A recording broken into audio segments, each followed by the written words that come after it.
Our scripture reading today is Luke's account of the resurrection and something that happens right after. Hear these words.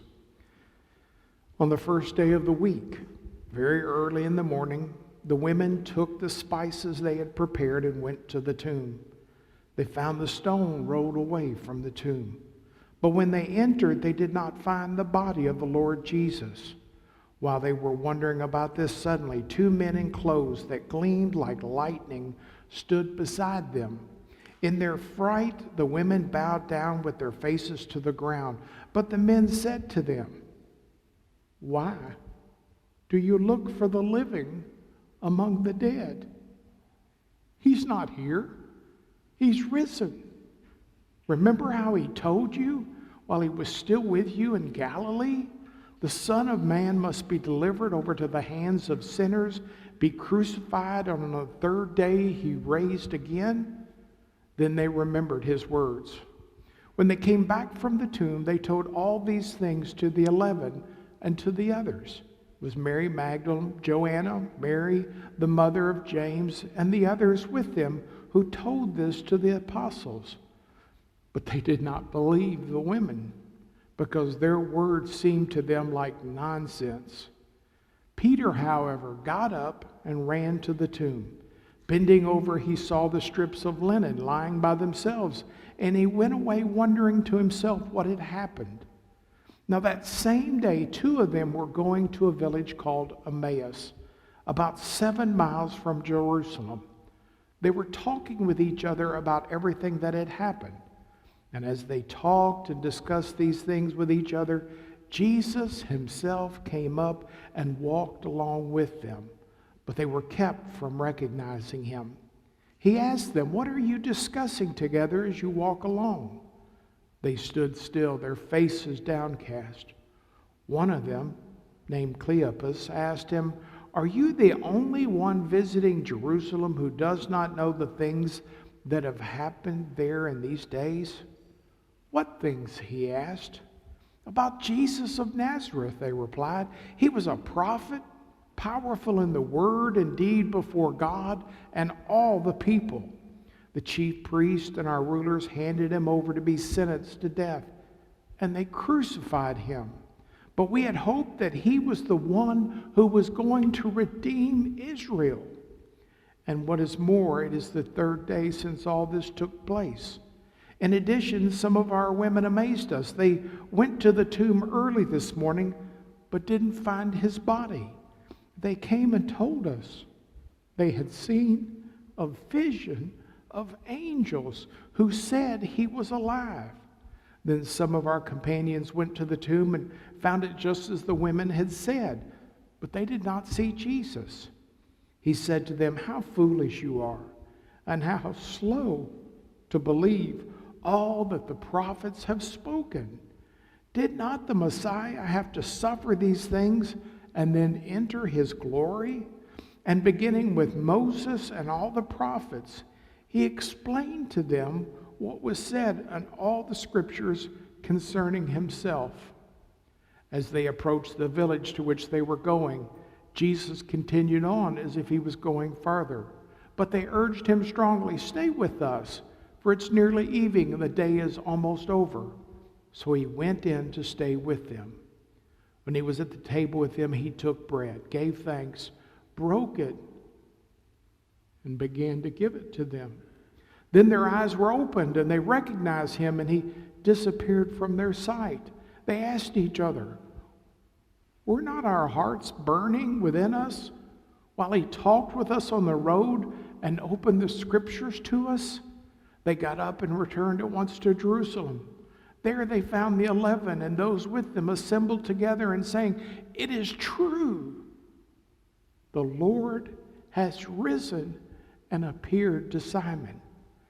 Then the 2 told what had happened on the way and how Jesus was recognized by them when he broke the bread. Well, it sure is hard to believe it's Easter 2021. It has, as we know, been a very, very difficult year. But Easter is about hope. the message of hope. And today, over 1 billion people are celebrating all around the earth and in churches the hope of the resurrection of Jesus Christ. And I want us to reflect especially on the message of hope. For some of you may think you're even beyond hope.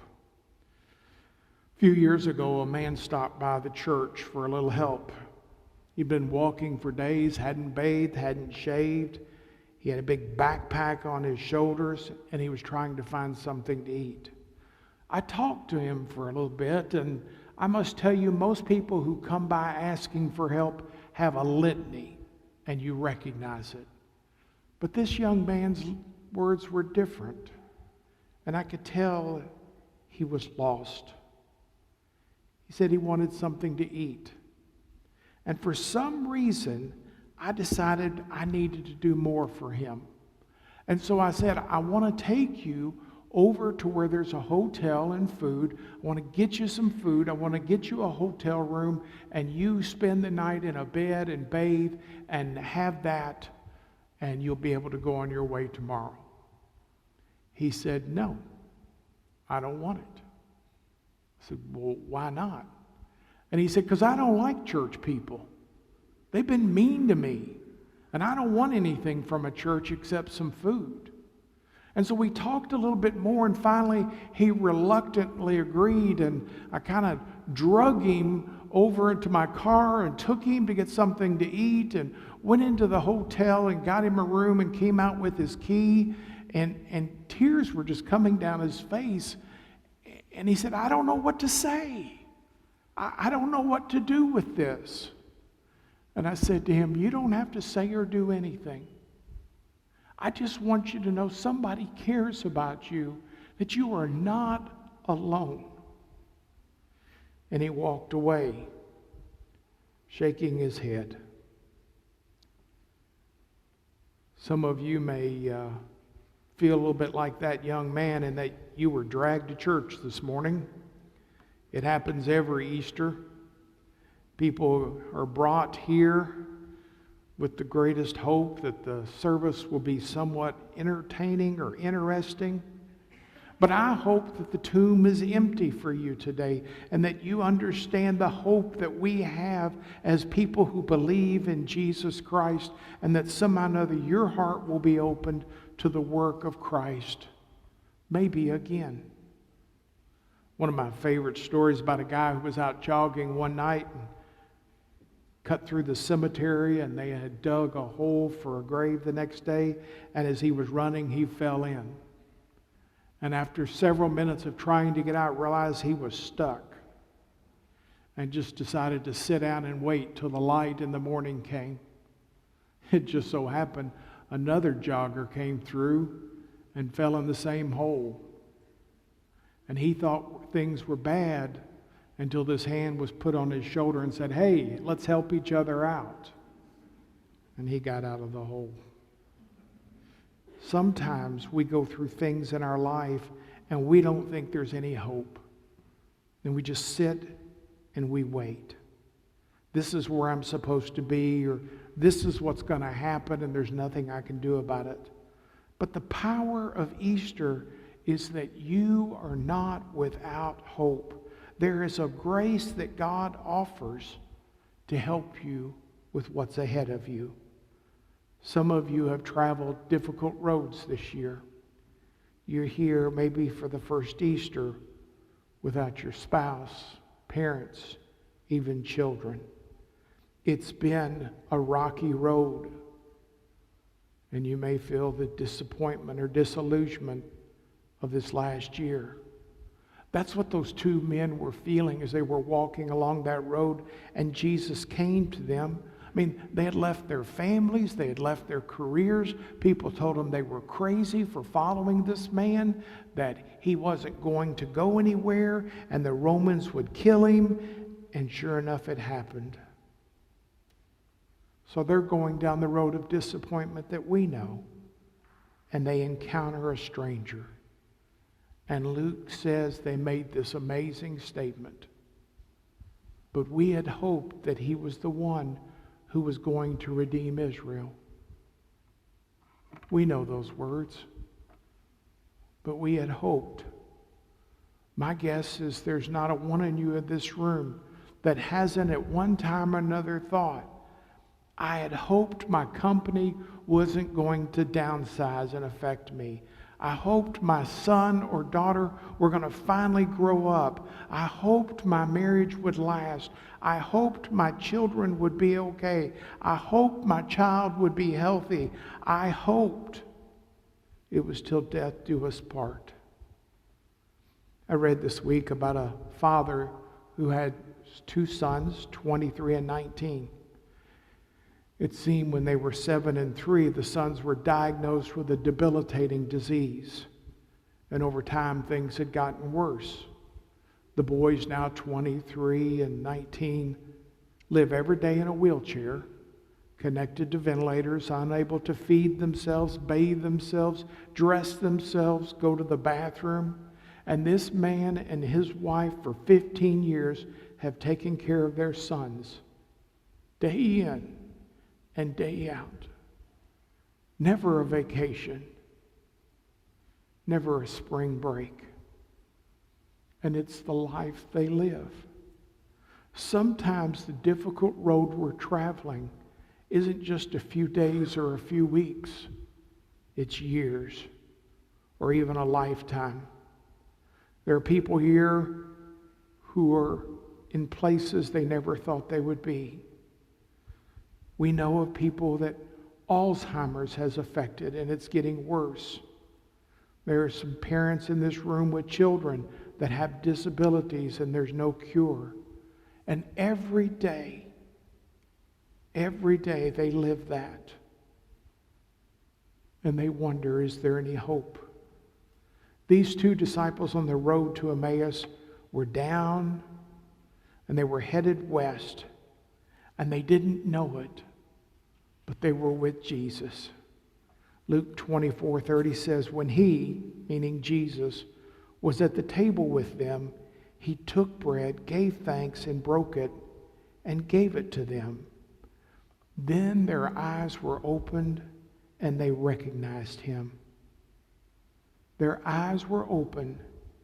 And that's my prayer for us this Easter day, is that somehow or another our eyes will be open. It's like Paul said in Ephesians 1:19 and 20. I pray that you will begin to understand how incredibly great God's power is to help those who believe in him. It's the same mighty power that raised Christ from the dead. I want you to know that that power is available to all of us, that these two men on the road to Emmaus had given up hope. What they didn't know was that hope was right there under their nose. They didn't recognize it. And that same hope is available to you. As we walk down this week of Easter for ourselves, for some of you it's a rough and rocky time, but it's a chance to say, I'm going to believe, I'm going to trust, I'm going to put my hand in God's hand, and I'm going to slow down. Could you slow down long enough today to have that moment with God and to say, God, I trust you? To grab God's hand and squeeze it tightly and say, God, I'm going to trust in the resurrection power for my circumstances and in my life. Back in 2002, Paula and I literally had the week from hell. I was in California at a church with some members of my church trying to look at some things about how that church could find itself healthier and grow. Paula called me. Her sister was dying. Mary Margaret was 14 years older than Paula.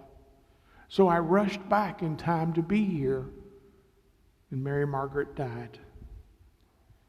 We were with the family. The service was held. And as soon as the service was over in Owensboro, we headed to Lexington. Because you see, my mother had been put on a ventilator, and she was dying. And we had to make the decision to literally turn the ventilator off because that was her wish. She said, don't ever put me on a ventilator, but she got to a point it was the only chance of her health getting better, but unfortunately it went south. She developed ARDS, and we turned it off. 20 seconds later, she was gone. We had her service. In 1 week, our life had been changed. And I hated death. I hated it. Sometimes I would go to the hospital just to look at the newborn babies and remind myself that there is life. One particular day, I'd been at the hospital visiting someone, and as I was coming home, I turned into our subdivision, and there were some boys playing, and they were hopping, and they were skipping, and they were laughing. And it was almost like God said to me, Ted, it's okay to laugh. It's okay to skip because there's going to be a tomorrow. And I'm taking care of your family, and you need to trust that and know that somehow or another you can keep going because that's what I want for you. That's what they want for you. That there is hope. There is hope in our lives. There is a grave down in Alabama that has a tombstone with Tumpkin, Alabama. And here's what the headstone says. Here lies Simon Pease. Pease is not here, only the pod. Pease is not here, only the pod. There is hope, even in the darkest hours, because of what Jesus did. I had a great aunt who was a delightful person, Aunt Marty, taught kindergarten for 30 years. Very prim, very proper. And she had a daughter named Jane that I was good friends with. Aunt Marty had passed, and now Jane had passed, and I had gone to Huntsville, Alabama to be a part of the service. Now, my whole life, I had heard about this cemetery somewhere around Collinsville, Albertoville, Alabama. It was the Nicholson Cemetery. And Aunt Marty had told me Nicholson family stories for years. And I was at Jane's funeral, and she and I had always promised we would go, but we never got there. And when the service was over, I decided I was going to go find that cemetery. And luckily, somebody had posted it on the internet where to find it, because it's in the middle of this man's farm of about 1,000 acres. So I drive there, and I knock on his door, and he lets me go back to the family farm. And I go up there, and there's these 80 or 90 headstones of the Nicholson family, and I'm looking and taking pictures and thinking, and then all of a sudden dawned on me, nobody has been buried in this cemetery for 85 years. For 85 years, nobody else had been buried there. That they had been buried, but they weren't there anymore. But I had a chance to come and to honor them and to think about them. It's like the woman says in John 11. Jesus says to a woman in John 11, I'm the resurrection and I'm life. He who believes in me will live even though he dies, and whoever believes in me will never die. Because of what Jesus did, our lives can always be different. Some of you may have read the story of a man by the name of Bob Buford. He's written several books, Halftime and Game Plan. And he tells the story about his son Ross, who died tragically in a drowning accident in the Rio Grande River. how he grieved over this loss, as you could imagine. He said one day in his prayer time, he heard God say to him, "Get a piece of paper and a pen." And he did. And God said, "Draw a little circle and then put a line of about an inch long." And he did. And God said, "That's your life. And your son life is that dot. Now, start at the beginning of the page and draw the line and keep drawing till it goes off the page." And God said, "That's my lifetime. It has a beginning no one knows of and an end that's never. And I am with you, and there is hope no matter what you go through, because I am here." All because Jesus said, "I go to prepare a place for you." I go to prepare a place for you. Some of you are living in a single day with a lot of physical pain. And I have good news for you. There is an eternity where you will not hurt.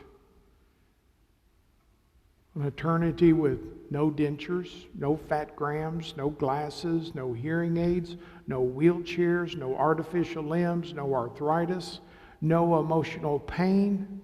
There's a day coming when there is no painful memories, no regrets. There's no baggage, no broken heart. A place where all of our inner longings will be fulfilled when we see Jesus.